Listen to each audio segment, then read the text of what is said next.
담임 목사님께서 말씀하셨습니다. 이제 좋은 시절은 끝났다고. 좋은 시절 끝났습니다.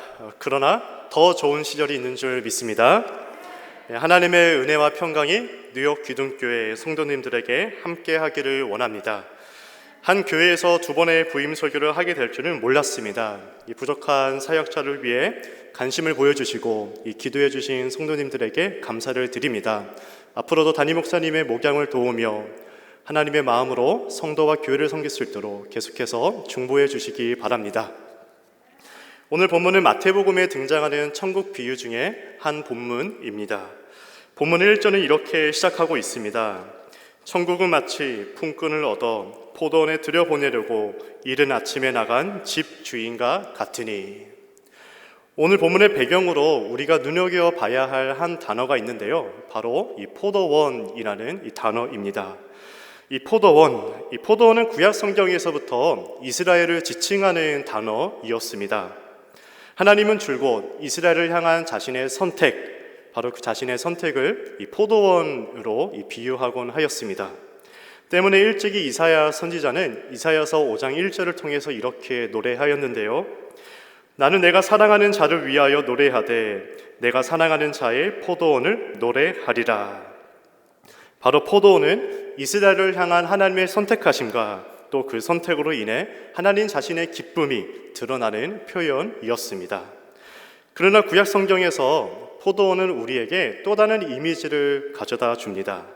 하나님은 포도원에서 좋은 열매 맺기를 기다리셨지만은 정작 이스라엘은 그 맺은 열매는 좋은 포도가 아니라 이 들포도이었다는 겁니다.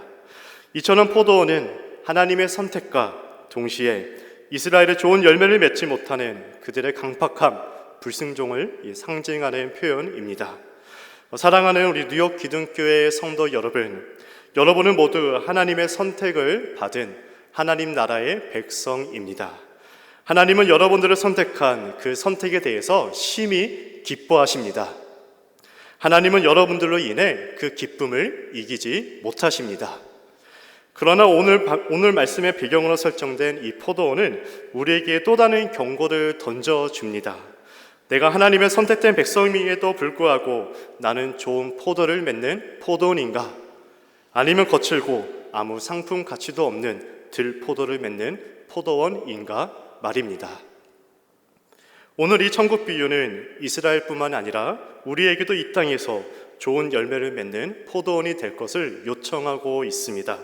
이 시간 우리 모두가 그러한 요청에 응답할 수 있기를 바랍니다. 본문으로 다시 들어가겠습니다. 우리가 함께 본문 1절을 읽겠습니다. 시작. 천국은 마치 품꾼을 얻어 포도원에 들여보내려고 이른 아침에 나간 집 주인과 같으니. 오늘 이 천국을 포도원의 주인으로 비유하고 있는데요, 이 주인의 모습이 어떻길래 이 주인을 천국으로 비유하고 있는 것일까요? 오늘 우리는 이 주인의 행동에 주목하고자 합니다. 우리가 본문에서 읽은 대로 먼저 주인은 이른 아침에 시장에 나가 품꾼들과 약속을 했다고 합니다. 그 약속은 아침부터 저녁까지 포도원에서 일하면 일하는 대가로 한 데나리온의 임금을 주겠다는 약속이었습니다. 유대인들의 당시 노동시간이 하루 10시간이었다면 주인은 이른 아침 오전 8시에 장터에 나가 품꾼들을 불러들였던 겁니다. 이후 주인은 오전 8시뿐만 아니라 제3시, 즉 오전 9시에도 나가 품꾼들을 데리고 옵니다. 그리고 이들에게도 상당하게 보수를 지급하리라 약속합니다. 이후 주인은 이상하리만큼 아침뿐만 아니라 정오에도, 그리고 오후 3시에도, 그리고 심지어 제11시, 즉 오후 5시에도 장터에 나가 하루 종일 장터에서 서성이던 품꾼들을 만나게 됩니다. 그리고 그들에게 질문을 던졌다고 합니다. 너희가 어찌하여 종일토록 여기 서 있느냐? 오후 5시까지 서성이던 품꾼들이 이렇게 대답했다고 합니다. 이르되 우리를 품꾼으로 쓰는 이가 없음이니이다. 그러자 주인이 말했습니다. 자, 너희도 포도원에 들어가리라. 품꾼들은 누구인가요? 당시 품꾼들은 이 토지를 상속받지 못하거나 이 토지를 빼앗기고 일거리를 찾아 각지를 유랑하던 사람들이었습니다. 이들은 모두 시장의 하루 일감을 찾아 나온 자들이었습니다. 고용주를 간절하게 기다리는 것이 이들의 하루 일과의 시작이었던 겁니다. 그러나 누가 불러주는 사람이 없을 때에는 나 혼자뿐만 아니라 온 가족이 함께 굶어야만 했던 그러한 자들이었습니다. 이들은 철저하게 나를 불러주는 사람이 있어야만 생계를 이어갈 수 있었던 자들이었습니다. 제가 지금은 뉴욕으로 이사를 왔습니다. 뉴저지 뉴브런즈에 살 때 이 둘째 딸을 유치원에 데려다 주려면 항상 인력시장처럼 생긴 이 광장을 통과해야만 했습니다. 그 광장 옆에 마켓이 있어서 오전에 잠깐 주차장에 차를 세웠는데 한 대여섯 명의 인부들이 갑자기 저희 차로 달려오는 겁니다. 제 차가 좀 인부차처럼 생겼잖아요. 그래서 제가 말했습니다. 나 안 불렀다고. 나 지금 마켓에 가는 길이라고 말했습니다. 그러더니 아쉬워하면서 이 발걸음을 뒤로 돌리더라고요. 저도 하루하루 사는 인생이지만은 그들도 마찬가지였습니다. 품꾼들, 그들은 누군가 불러주지 않으면 단순하게 일을 못하는 수준이 아니라 내일을 굶어야 하는 현실 앞에 서 있는 자들이었습니다. 그런데 오늘 본문에 나타난 이 포도원의 주인은 직업 소개서에 자신의 종 하인을 보낼 수 있었음에도 불구하고 본인이 직접 품꾼들을 찾아 나섭니다. 주인은 오전 8시에도, 오전 9시에도, 정오에도, 오후 3시에도, 심지어 노동시간이 1시간밖에 남지 않은 오후 5시에도 끊임없이 품꾼들을 찾아 나섰고 그들을 기필코 포도원으로 불려들여 왔습니다. 오늘 이 포도원의 주인은 바로 하나님을 가리킵니다. 주인이 끊임없이 반복적으로 품꾼들을 포도원으로 초청한 것처럼 하나님은 그의 백성들을 끊임없이 천국으로 초청하고 계십니다. 우리의 모습을 생각해 보십시오. 우리는 모두 죄악 가운데 방황하며 유랑하던 자들이었습니다. 내일을 소망할 수 없는 자였고 아무도 우리를 불러주지 않았던 자이었습니다. 그런 우리를 하나님께서 주목하셨고 발견하셨고 불러주시고 하나님의 자녀로 삼아주시고 천국 백성의 삶으로 초대해 주신 겁니다. 우리의 삶도 품꾼들과 마찬가지이었습니다. 여러분들은 각각 몇 시에 부름을 받은 성도입니까? 앞에 서 있는 저는 소위 모태 신앙입니다. 이 못된 신앙이라고 하죠. 저는 일찍부터 이제 부모의 신앙을 경험했습니다. 주일학교도 이제 유아부부터 시작해서 전 부서를 경험하곤 하였습니다.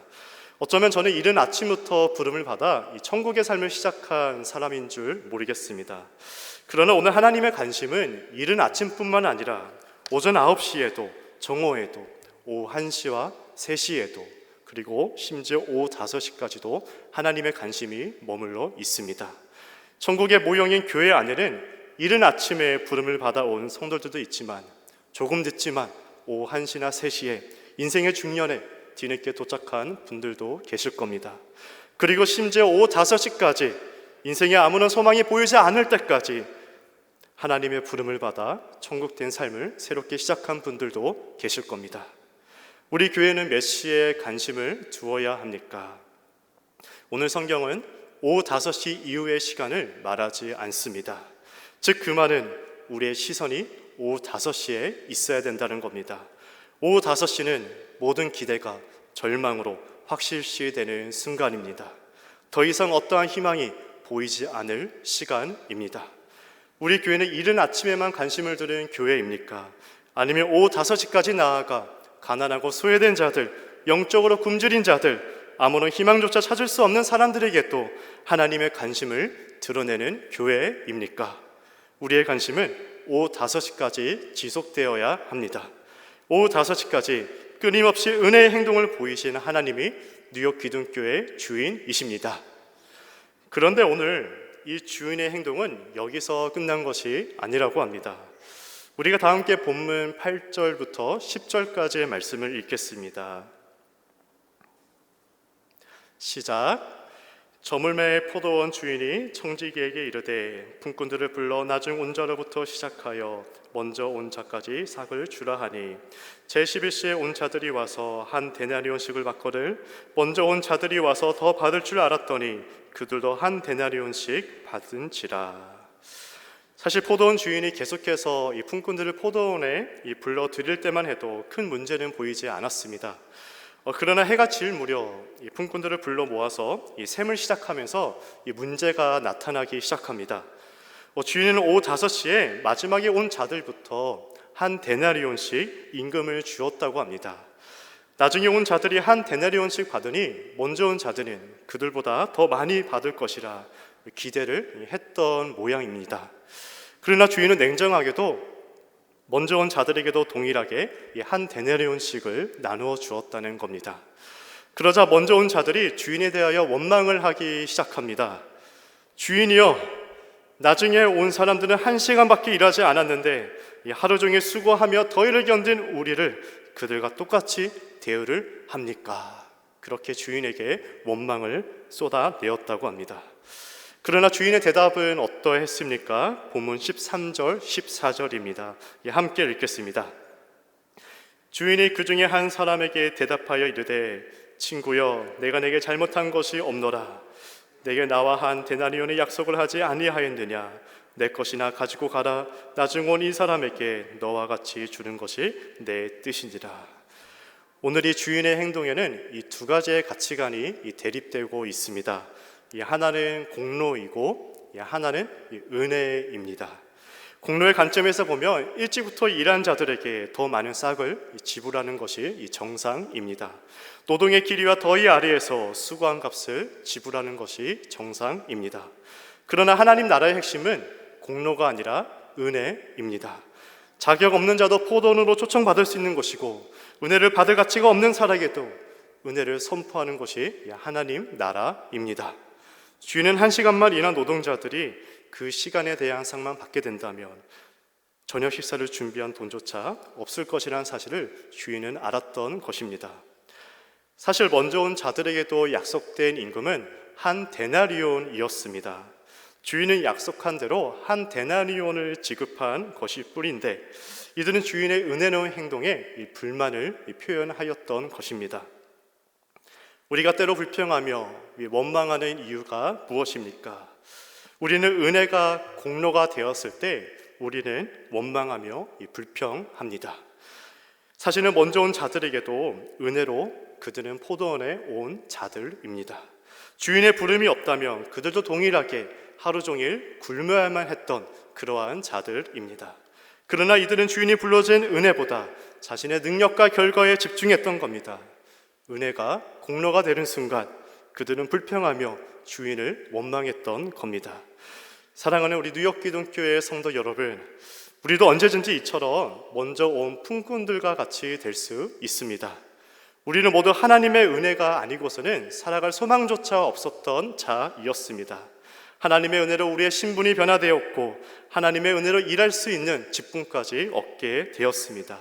그러나 우리의 모습은 어떠합니까? 어느 순간 받은 은혜가 나의 공로가 되어서 기득권이 되어 버렸습니다. 하나님의 은혜로운 행동에 어느 순간 나 자신도 불평하는 자로 변해 버렸습니다. 작년에 제가 한국의 동생 결혼식차 한국을 방문했을 때 한 교회를 담임하시는 담임 목사님과 식사 교제를 할 수 있는 기회를 갖게 되었습니다. 그 교회는 이제 선교사님이 세운 교회였고 역사와 정통이 있었던 교회이었습니다. 그런데 그런 교회에 한 가지 관습이 있었다면 이 장로님 권사님 임지식 때마다 이 많은 액수의 헌금을 암묵적으로 강요하는 것이었습니다. 목사님께서 부임하시자마자 그동안 임지식 때마다 있었던 관습을 없애버렸다고 합니다.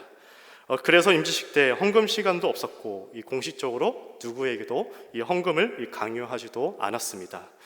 그런데 문제가 생겼습니다. 이미 일찍의 직분을 받았던 선임 장로님들, 선임 권사님들이 목사님이 하지 못하게 하니 자기들끼리 보이지 않게 임직자들에게 헌금을 암묵적으로 강요했다는 겁니다. 새로 직분을 받는 자들 중에서는 이 경제적으로 여유가 없는 분들도 계셨음에도 불구하고는 말입니다.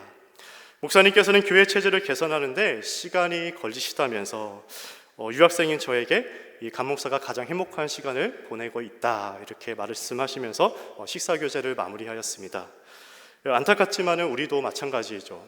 신앙의 연수가 오래되고 직분을 받고 교회 봉사를 하다 보면 우리도 종종 이런 오류에 빠지곤 합니다. 은혜가 공로가 되는 순간 이 기득권이 되어버리고 하나님의 은혜가 나보다 못난 자에게, 나보다 연약한 자에게 미칠 때 우리는 분노하곤 합니다.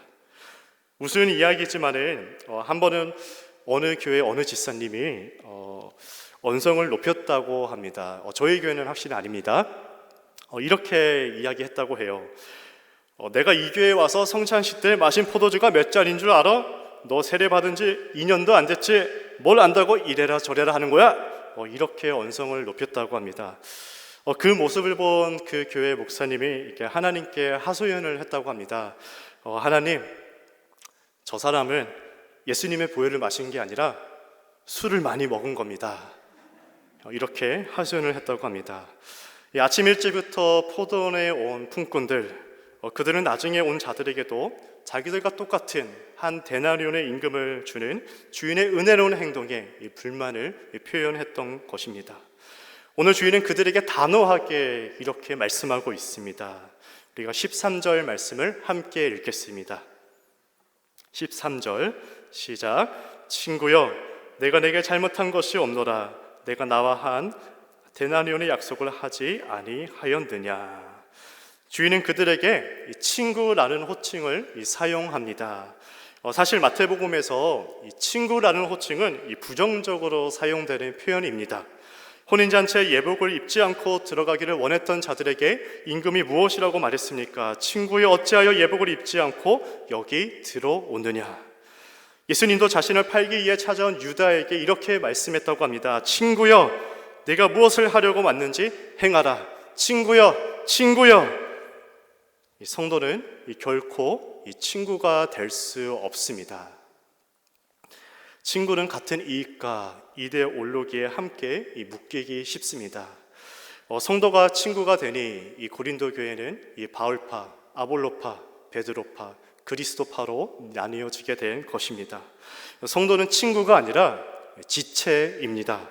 사도 바울은 말합니다. 몸은 하나인데 많은 지체가 있고 몸의 지체가 많으나 한 몸인가 같이 그리스도도 그러하니라. 지체에게는 공로를 내세울 수 없습니다. 왜냐, 한 지체가 고통받으면 모든 지체가 아프기 때문입니다. 한 지체가 영광을 얻으면 모든 지체가 즐거워하는 것이 지체의 원리이기 때문입니다. 예수님은 이 천국 비유를 통해서 1차적으로 당시 유대인 지도자들을 비판하고자 하셨습니다. 바리새인과 서기관들, 그들은 스스로의 위상에 만족하며 이 평범한 사람들을 경멸했던 자이었습니다. 유대인들, 그들은 하나님의 율법을 2000년 동안 꼼꼼하게 지키려고 노력했던 자들입니다. 그런데 그동안 무시받았던 이방인에게 예수님의 용서가 선포되자 그들에게 주어지는 하나님의 은혜를 보고 시기했던 것입니다. 그런데 이것은 바리새인, 서기관, 유대인들 지도자들만의 문제가 아니었습니다. 심지어 예수님을 따르는 제자들, 예수를 위해 모든 것을 포기하고 따라야만 했던 제자들, 그들은 오순절 성령 강림 후 수많은 사람들이 자유롭게 신자가 되자 자기들보다 쉽게 성도가 된 그들의 모습을 보고 시기할 수 있었을 겁니다. 마태복음의 2차 독자인 마태 공동체 안에서도 오랜 시간 동안 교회를 지키고 있었던 성도들이 불평했는지 모르겠습니다. 교회를 세웠고 필땀을 흘리며 노예처럼 일했던 성도들이 교회에 밀어닥치는 새로운 신자들을 보고 자신들이 세운 이 교회에 마치 안주하는 것처럼 보이니 이 불만을 토로했을 겁니다. 오늘 이 천국 비유는 이렇게 마무리됩니다. 우리가 다 함께 15절, 16절 말씀을 읽겠습니다. 자, 시작. 내 것을 가지고 내 뜻대로 할 것이 아니냐. 내가 선함으로 내가 악하게 보느냐. 이와 같이 나중된 자로서 먼저 되고 먼저 된 자로서 나중 되리라. 예수님은 우리의 시선을 다시 고정시켜 주십니다. 그것은 모든 것은 내 것이 아니라 하나님의 것이라는 겁니다.